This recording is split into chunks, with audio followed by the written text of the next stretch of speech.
আসসালামু আলাইকুম আরহামাতুল্লাহি অবারাকাতুহু। সম্মানিত দর্শক, যে যেখান থেকে আমাদের এই ভিডিওটি দেখছেন, আপনাদের সবাইকেই আমাদের হাবিবুর রহমান মৎস্য প্রকল্পের পক্ষ থেকে শুভেচ্ছা এবং অভিনন্দন জানাচ্ছি। দর্শক, কথা বলছি আমি মোহাম্মদ মাহমুদ রাজীব এবং আমাদের মাছ চাষের যে প্রকল্প, এইটার স্থান হচ্ছে ফরিদপুর জেলার ভাঙ্গা থানায়। দর্শক, আজকের ভিডিওতে আমরা গুলশা ট্যাংরা মাছের চাষ ব্যবস্থাপনা নিয়ে আলোচনা করব। দর্শক, ইদানিং সারা দেশের চাষি ভাইদের সাথে কথা বলে দেখছি, যারা সাধারণত একটু সস্তা আইটেমের মাছটা নিয়ে কাজ করতেছেন, তারা প্রচুর পরিমাণে আগ্রহ করতেছেন একটু দামি টাইপের মাছ নিয়ে কাজ করার জন্য, বিশেষ করে ক্যাটফিশটা। তো দর্শক এবং সম্মানিত চাষি ভাইয়েরা, আমি শুরুতেই একটু বলে নেই, আমাদের সব ধরনের মাছই কিন্তু উৎপাদন করতে হবে। দামি মাছ উৎপাদন করতে হবে, পাশাপাশি কম দামি মাছও কিন্তু উৎপাদন করতে হবে। না হলে যারা নিম্ন আয়ের মানুষ, তারা কিন্তু মাছ খেতে পাবে না। যাদের আয় কম, তারা অনেক দাম দিয়ে কিন্তু দামি মাছ কিনে খেতে পারবে না সব সময়। এই জন্য সবার জন্যই আমাদের কাজ করতে হবে।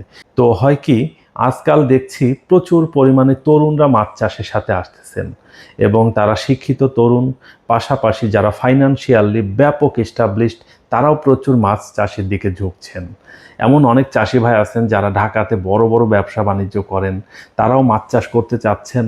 এমনকি আমাদের সম্মানিত প্রবাসী ভাইয়েরা যারা পৃথিবীর বিভিন্ন দেশে আছেন, ইউরোপ, আমেরিকা সহ মিডল ইস্টের বিভিন্ন দেশে যারা আছেন, তারাও চিন্তা ভাবনা করতেছেন একটা সময় পরে হয়তো দেশে গিয়ে মাছের চাষ করবেন এবং ইউরোপ আমেরিকাতে থেকেও মাছ চাষ করতেছেন বাংলাদেশে। এরকম অনেক চাষি ভাইয়ের সাথে আমার কমিউনিকেশন হয়, অনেক চাষি ভাইয়ের সাথে আমার যোগাযোগ আছে।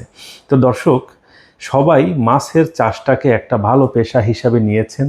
কোনো একটা সময় ধারণা ছিল যে মাছ চাষ হয়তো ভালো মানুষ করে না, এটা হয়তো নিম্ন আয়ের মানুষের কাজ, এটা হয়তো নিম্ন শ্রেণীর মানুষের কাজ। কিন্তু এই ডিজিটালাইজেশনের যুগে এসে এই ধারণাটা আর নেই। এখন মাছ চাষটাকে সবাই ভালো একটা পেশা হিসেবে নিচ্ছেন। আমি মনে করি যেই কাজটাই আমরা করি না কেন, সেই কাজটা যদি সঠিক হয়, বৈধ হয়, হালাল হয়, তাহলে সেটা করা যেতেই পারে। তো দর্শক, আমি মাছ চাষ করি, দীর্ঘ 16 বছর যাবৎ মাছ চাষের সাথে আছি। আমি আমার নিজেকে একজন কৃষক হিসাবে পরিচয় দিতে খুব স্বাচ্ছন্দ্য বোধ করি এবং আমার কাছে খুব ভালো লাগে, আমার কাছে গর্ববোধ হয়। আমি মাছ উৎপাদন করি, সেই মাছ মানুষ খায়, আনন্দ পায়, মানুষের আমিষের চাহিদা পূরণ হয়, আমাকে আমার নিজের কাছেও ভালো লাগে। এইখানে আসলে নিজেকে ছোট বা বড় মনে করার কিছু নাই।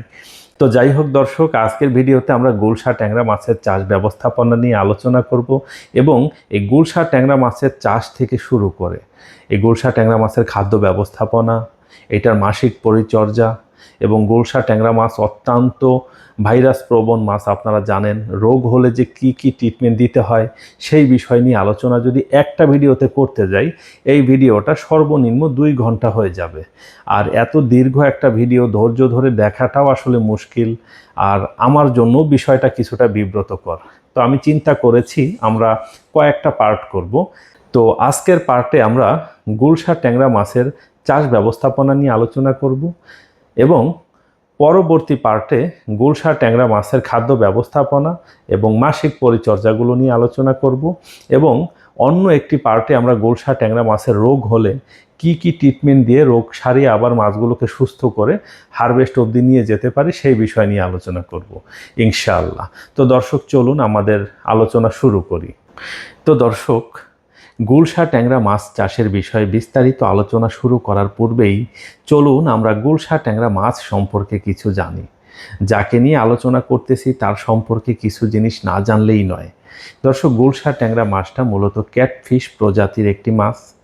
এই মাছকে ক্যাটফিশ বলার অন্যতম কারণ আপনারা জানেন, যারা গুলশা ট্যাংরা মাছটাকে দেখেছেন দেখবেন এর সামনের দিকে বিড়ালের মতো কিছু দাড়ি থাকে বা গোঁফ থাকে। এই কারণেই মূলত বিড়ালের মতো গোঁফ থাকার কারণে এটাকে ক্যাটফিশ বলে আখ্যায়িত করা হয়। কোনো একটা সময়, আজ থেকে দীর্ঘদিন আগে, আমাদের খালে, বিলে, নদী, নালায় প্রচুর পরিমাণে গুলশা ট্যাংরা মাছ একটা সময় পাওয়া যেত। কালের বিবর্তনে, জনসংখ্যা বৃদ্ধি, প্রাকৃতিক দুর্যোগ এবং অবাধে আমাদের দেশীয় প্রজাতির মাছ নিধনের কারণে আজকাল এই মাছটা আর খুব একটা দেখা যায় না। কিন্তু আশার বাণী হচ্ছে আধুনিক মৎস্য বিজ্ঞানের সহায়তায়, মৎস্য বিজ্ঞানীদের উদ্ভাবনী শক্তির দ্বারা, আল্লাহ পাকের অশেষ মেহেরবাণীতে এই মাছটি দীর্ঘদিন যাবৎ কৃত্রিম প্রজননের মাধ্যমে বাচ্চা তৈরি করে আমাদের মাছ চাষ ব্যবস্থাপনায় চাষ করা হচ্ছে। যেই মাছটা বিলুপ্ত হয়ে যাচ্ছিল, আধুনিক বিজ্ঞানের সহায়তায় এই মাছটি এখন আবার কৃত্রিমভাবে প্রজনন করে আমরা চাষ করতেছি এবং ভোক্তাদের খাবার টেবিলে আবার পৌঁছে দিচ্ছি। আলহামদুলিল্লাহ। যারা এই কাজটা করেছেন, যারা এই মাছটাকে আবার কৃত্রিম প্রজননের মাধ্যমে উদ্ভাবন করেছেন, বিলুপ্ত হওয়ার হাত থেকে রক্ষা করেছেন, নিঃসন্দেহে তাদের এই কর্মপ্রচেষ্টা প্রশংসার দাবিদার। তাদের জন্য আমাদের অন্তরের অন্তঃস্থল থেকে দোয়া এবং ভালোবাসা থাকলো। তারা সব সময়ই ভালো থাকুক। তো দর্শক এবং সম্মানিত চাষি ভাইয়েরা, আপনারা যারা নিয়মিত আমাদের ভিডিও দেখেন, আপনারা অবগত আছেন আমরা দীর্ঘ 16 বছর যাবৎ মাছ চাষ করতেছি। আমাদের হাবিবুর রহমান মৎস্য প্রকল্প নামক যে প্রতিষ্ঠানটি, এইটার বয়স মোটামুটি 16 বছর চলতেছে। আলহামদুলিল্লাহ। আমরা দীর্ঘদিন যাবৎ এই গুলশা ট্যাংরা মাছ চাষ করে আসতেছি এবং এই দীর্ঘ সময় যাবৎ যে আমরা চাষ করতেছি, আমাদের এই চাষ ব্যবস্থাপনার মধ্যে আমি যে প্র্যাকটিক্যালি অভিজ্ঞতাগুলো পেয়েছি, সেইগুলোই আজকের ভিডিওতে আপনাদের সাথে আমি আলোচনা করব ইনশাআল্লাহ। তো দর্শক, গুলশা ট্যাংরা মাছকে সাধারণত আমরা কয়েকটা ভাবেই চাষ করতে পারি। আমি একটা একটা করে বর্ণনা করি, আপনাদের যেটা ভালো লাগবে সেটা আপনারা করবেন ইনশাআল্লাহ। দর্শক, প্রথমত গুলশা ট্যাংরা মাছকে আমরা একক চাষ করতে পারি। একক চাষ। দর্শক, এই গুলশা ট্যাংরা মাছের একক চাষ ব্যবস্থাপনা, অর্থাৎ কোনো একটি পুকুরে শুধুমাত্র গুলশা ট্যাংরা মাছ চাষ করা হবে, ওই পুকুরে আর কোনো মাছ ছাড়া হবে না। তো এই রকম চাষ আমি কয়েকবার করে দেখেছি, আমি ট্রাই করেছি। এই চাষ ব্যবস্থাপনা অত্যন্ত জটিল। প্রথমত যে সমস্যাটা হয়, এই একক চাষে যেই পরিমাণে খরচ হয় বা যেই পরিমাণে খরচা আমাদের করতে হয়, সেই পরিমাণ আসলে রিকভারি আসে না। মাছ বিক্রি করে ওই পরিমাণ টাকা ফেরত আসে না। আমি মোটামুটি 3 থেকে 4 বার ট্রাই করে দেখেছি। আপনারা জানেন আমি কোনো একটা কিছু পেলেই ওইটা নিয়ে কাজ করি এবং অভিজ্ঞতা অর্জন করার চেষ্টা করি এবং প্রচুর গবেষণা করি যে আসলে এইটা কেন হইল, ওইটা কেন হইল না, ওইটা কেন হবে না। প্রচুর কিউরিসিটি কাজ করে আমার ভিতরে। তো আমি এইখানে যে সমস্যাগুলো ফেস করেছি, তার মধ্যে অন্যতম আরেকটি সমস্যা হচ্ছে এই একক চাষে প্রচুর রোগবালাই হয়। মানে আনলিমিটেড লেভেলের আসলে রোগবালাই হওয়ার একটা পসিবিলিটি থাকে এবং একক চাষ করা হলে প্রচুর খাবার লাগে। আপনারা জানেন গুলশা ট্যাংরা মাছ প্রচুর হাই প্রোটিনের খাবার খায়। তো প্রচুর হাই প্রোটিনের খাবার যখন আমরা প্রতিদিন পুকুরে দেই, ওই খাবারের যে ব্যাকআপ বা রিকভারি বা পয় নিষ্কাশন ব্যবস্থাপনা, মাছ ওই খাবারগুলো খেয়ে যখন পায়খানা করে, পানিটাকে কন্ট্রোল করা খুব কঠিন হয়ে পড়ে। প্রথমত পানিটা বাদামি কালার হয়ে যায়, বাদামি কালারের পরপরই কালো কালার হয়ে যায় এবং কালো কালার হওয়ার পরে পানির অবস্থা অত্যন্ত খারাপ হয়ে যায়। তখন ওই পানিটাকে আগের মতো আবার পূর্বের ন্যায় ভালো অবস্থাতে ফিরিয়ে নিয়ে আসা অনেক কঠিন হয়ে যায়।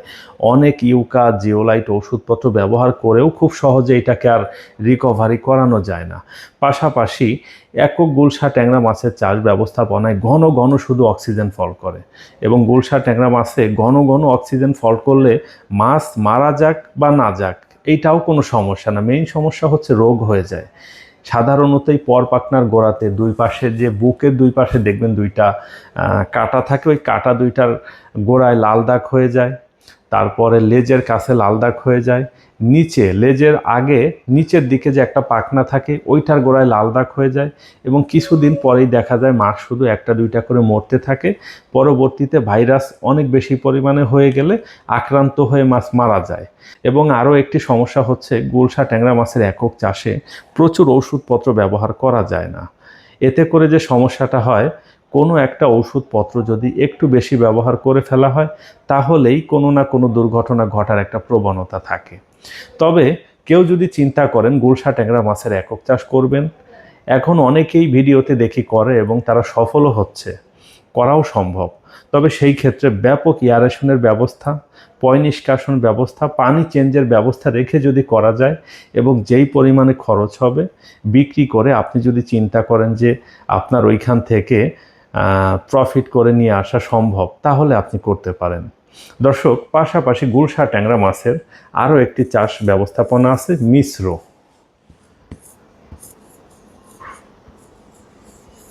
মিশ্র চাষ। দর্শক, গুলশা ট্যাংরা মাছের এই মিশ্র চাষটাই আমার কাছে সব থেকে ভালো লাগে। মিশ্র চাষ বলতে কার্প জাতীয় মাছের সাথে সাধারণত গুলশা ট্যাংরা মাছটাকে যদি আমরা মিশ্র মাছ বা সাথী মাছ হিসেবে ছাড়ি, তাহলে খুব ভালো চাষ করা যায়। তো মিশ্র চাষটা কেমন, ধরুন আপনার একটা পুকুরে যদি 10 ফিট গভীরতা থাকে, সেখানে ধরুন আপনি 10টা রুই মাছ ছাড়বেন, 1.5 পিস কাতলা মাছ ছাড়বেন, 2টা মিরিগেল মাছ ছাড়বেন। মিরিগেল মাছ ওইখানে সাধারণত 4টা ছাড়া দরকার, যেহেতু গুলশা ট্যাংরা মাছটা ছাড়বেন সেই জন্য আপনারা মিরিগেল মাছ 2টা কম ছাড়বেন, হ্যাঁ, এবং 2টা অবশ্যই ছাড়বেন, কারণ পয় নিষ্কাশনের একটা ব্যাপার আছে। মিরিগেল মাছের পুকুরের তলদেশে অনেক কাজ থাকে, এই কাজগুলো করা দরকার। মিরিগেল মাছটাকে অ্যাটলিস্ট প্রোডাকশন মনে না করে হলেও লেবার মনে করে হলেও ছাড়া উচিত। যারা ভালো মাছ চাষি তারা এই বিষয়গুলো বুঝতে পারবেন। তো দর্শক, তার সাথে ধরুন আপনি 1000 পিস করে গুলশা ট্যাংরা মাছ ছেড়ে দিলেন। এখন কি হলো যে প্রতিদিন সকালবেলা আপনি আপনার কার্প জাতীয় মাছকে ডুবন্ত ফিড দিচ্ছেন, সেখান থেকেও গুলশা ট্যাংরা মাছ কিছু খাবার খাচ্ছে। আবার প্রতিদিন রাতের বেলায় আপনি আপনার গুলশা ট্যাংরা মাছগুলোকে হাই প্রোটিনের ভাসমান ফিড দিচ্ছেন, সেখান থেকেও আপনার কার্প জাতীয় মাছ কিছু পরিমাণে ভাসমান ফিড কিন্তু খাবে, তাতে করে কোনো সমস্যা নাই। গুলশা ট্যাংরা মাছের সাথে কার্প জাতীয় মাছটা যদি আমরা একটু বড় সাইজের, 1/2 কেজি থেকে শুরু করে 1 কেজি 2 কেজি সাইজ অবধি মজুত করতে পারি, তাহলে যেটা হবে, হাই প্রোটিনের খাবারটা যদি কার্প জাতীয় মাছ খায়, এইখানে আমাদের লোকসানের কোনো প্রবণতা থাকে না, মোটামুটি একটা ব্যালেন্স হয়ে যায়।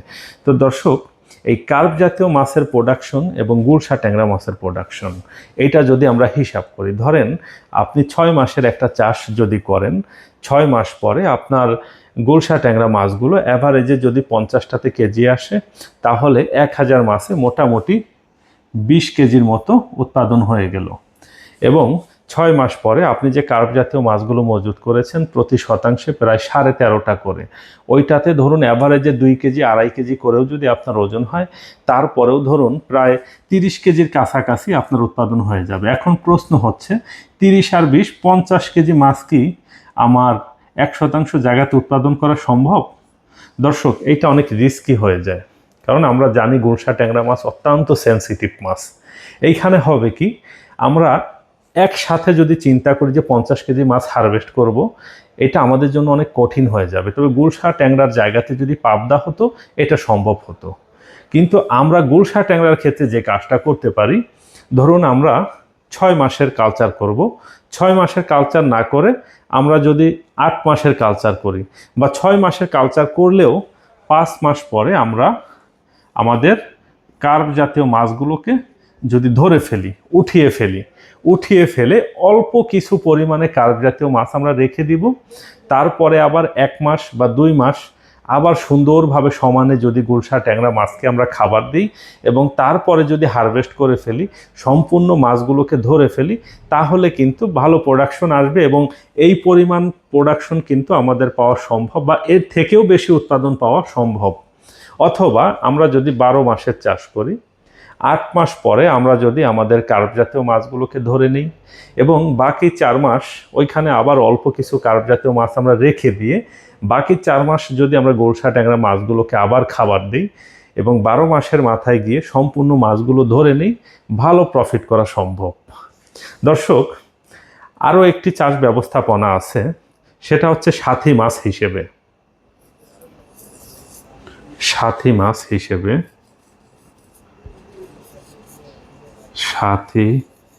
মাছ হিসেবে চাষ। দর্শক, এই মিশ্র চাষ ব্যবস্থাপনায় অনেকটাই কিন্তু গুলশা ট্যাংরাটাকে আমরা সাথী মাছের মতোই মনে করি, তবে এই সাথী মাছ হিসেবে চাষ ব্যবস্থাপনাটা একটু অন্যরকম, একটু ভিন্ন রকম। এটা হচ্ছে, ধরুন আমরা সাধারণত আমাদের পুকুরে যখন কার্প জাতীয় মাছ মজুত করি, ধরুন আমার একটি পুকুরে আমি বিগ কার্প ফ্যাটেনিং করব, সেটাতে আমি প্রতি শতাংশে 5টা করে রুই মাছ ছেড়েছি, 1 পিস কাতলা মাছ ছেড়েছি এবং 1.5 পিস মৃগেল মাছ ছেড়েছি, বড় সাইজের 1.5 কেজি 2 কেজি 2.5 কেজি সাইজের। অথবা আমি 10টা রুই মাছ ছেড়েছি, 1.5 পিস কাতলা ছেড়েছি, তার সাথে আমি 4টা করে মৃগেল মাছ ছেড়েছি বা 3টা মৃগেল মাছ ছেড়েছি। এখন ওইটাকেই আমি খাবার দিব, প্রতিদিন সকালবেলা ডুবন্ত ফিড দিব এবং বিকেলবেলা ভাসমান ফিড দিব, কার্প জাতীয় মাছের খাবার দিব। এই পুকুরে যদি আমরা একটু বড় সাইজের, ধরুন 1000 লাইনের 1000 মাছে 1 কেজি হয় এরকম সাইজের গুলশা ট্যাংরা, অথবা 500 600 700 800 এইরকম সাইজের গুলশা ট্যাংরা মাছটা, অর্থাৎ 500 600 পিস মাছে 1 কেজি হবে, এটা বোঝাতে চাচ্ছি দর্শক। এরকম সাইজের মাছ আমরা প্রতি শতাংশে 200 থেকে 300 পিস করে আমরা যদি মজুত করে রাখি, তাহলে কি হবে দর্শক, এই মাছগুলোর জন্য আলাদা কোনো খাবার আমাদের এক্সট্রাভাবে দিতে হবে না। আমরা কার্প জাতীয় মাছকে যে খাবার দেব, ওইখান থেকেই কিছু কিছু খাবার খেয়ে এই গুলশা ট্যাংরা মাছগুলো ভালো একটা উৎপাদন দেবে আমাদের। যদি মাছগুলো টিকে যায়, আল্লাহ পাকের অশেষ মেহেরবানিতে মাছগুলো যদি নষ্ট না হয়, ধরুন ফাঙ্গালি ইনফেক্ট না হয়, বা এটা অন্য কোনো পরজীবীর আক্রমণে যদি নষ্ট হয়ে না যায়, আর সাধারণত সাথী মাছ হিসেবে চাষ করলে খুব একটা নষ্ট হয় না। অনেক চাষি ভাইকে দেখি শতাংশে 100 পিস করে গুলশা ট্যাংরা মাছ দেন। হয় কি, দেখুন 1 বছরের চাষ আমরা করি, ধরুন 1 বছরের চাষ করলাম আমরা কার্প জাতীয় মাছগুলো। 1 বছর পরে যখন আমরা হারভেস্ট করব, যদি মাছগুলো টিকে যায়, দেখবেন এগুলো 15টা 20টাতে কেজি চলে আসছে। এখন 100 করে মাছও যদি আপনি দিয়ে থাকেন, ধরুন 15টাতে কেজি চলে আসলে প্রায় 6 থেকে 7 কেজি মাছ পাওয়া সম্ভব। একবার চিন্তা করে দেখেন তো, 6 থেকে 7 কেজি মাছের দরকার নাই, শতাংশে যদি আমরা 5 কেজি করে মাছ পাই এবং 600 টাকা করে কেজি বিক্রি করি, প্রায় 3000 টাকা করে। কি লেগেছিল আমাদের, শুধুমাত্র পোনা ছেড়েছিলাম আমরা, কিন্তু ওই জায়গাটাতে এই গুলশা ট্যাংরা মাছের জন্য এক্সট্রা কিছু করে নাই। তবে এইটা সঠিক, মাসিক পরিচর্যাটা সঠিকভাবে করতে হবে, না হলে যতই কম ছাড়েন না কেন ফাঙ্গালি ইনফেক্ট হয়ে যাওয়ার একটা পসিবিলিটি থাকবে। দর্শক, এই আলোচনাগুলো শুনে কি বুঝলেন? মাছ চাষ করা অনেক সহজ। মাছ চাষ করলেই শুধু পয়সা আর পয়সা, তাই না? মাছ ছেড়ে খাবার দিলেই শুধু বড়লোক হওয়া যাবে, লক্ষ লক্ষ টাকা ইনকাম করা যাবে? সম্ভব না। সব কিছু দেওয়ার মালিক আল্লাহ। আল্লাহ পাক দিলে যে কোনো অবস্থাতে যে কোনোভাবেই সম্ভব। এবং আমাদের চেষ্টারও একটা ব্যাপার আছে, আমরা যদি চেষ্টা না করি আল্লাহ পাক দিবেনই বা কেন? দেখুন, নর্মালি একটা বিষয় ভাববেন, আপনি যে পুকুরটা ভাড়া নিয়ে চাষ করতেছেন বা চাষ করে প্রফিট করতেছেন, ওই পুকুরের যিনি মালিক, যদি এমন হতো মাছ ছেড়ে খাবার দিলেই শুধু পয়সা হয়ে যায়, প্রফিট হয়ে যায়, তাহলে তিনি পুকুরটা আপনার কাছে ভাড়া দিতেন না। এটা চিন্তা করে তারপরে আমাদের কাজ করতে হবে। তো যাই হোক দর্শক, যদিও পরিকল্পনা ছিল ভিডিওটি অনেক ছোট করে করব, তারপরেও কি করব বলেন, যে আলোচনাগুলো করেছি সবগুলো আলোচনাই অত্যন্ত গুরুত্বপূর্ণ ছিল। যারা দীর্ঘ সময় যাবৎ ধৈর্য সহকারে ভিডিওটি দেখলেন, আপনাদের সবাইকেই অনেক অনেক ধন্যবাদ জানাচ্ছি। যারা ফেসবুক থেকে ভিডিওটি দেখছেন, আমাদের ফেসবুক পেজটিকে ফলো করে আমাদের সাথেই থাকবেন। এবং অনুরোধ থাকবে, আমি কষ্ট করে ভিডিও বানাচ্ছি সেটা আপনারা দেখছেন, একটা শেয়ার করে অন্য চাষি ভাইকে দেখার সুযোগ করে দিতে পারবেন না? এতটুকু করতে পারবেন না? তাই অনুরোধ থাকবে, ভিডিওটি শেয়ার করে অন্য চাষি ভাইদেরকে দেখার সুযোগ করে দিন। এবং যারা ইউটিউব থেকে দেখছেন, আমাদের ইউটিউব চ্যানেলটিকে সাবস্ক্রাইব করে আমাদের সাথেই থাকবেন। পাশাপাশি ভিডিওটি নিচে কমেন্ট করে জানিয়ে যাবেন ভিডিওটি আপনার কাছে কেমন লেগেছে। আজকের পর্বটি এইখানে শেষ করতেছি। আগামী পর্বে ইনশাআল্লাহ গুলশা ট্যাংরা মাছের মাসিক পরিচর্যা এবং খাদ্য ব্যবস্থাপনা সম্পর্কে বিস্তারিত আলোচনা করব। সেই অবধি সবাই অপেক্ষা করুন, আমার জন্য সবাই দোয়া করুন। ইনশাআল্লাহ নতুন পর্ব নিয়ে আবার হাজির হচ্ছি। আসসালামু আলাইকুম ওয়া রাহমাতুল্লাহ।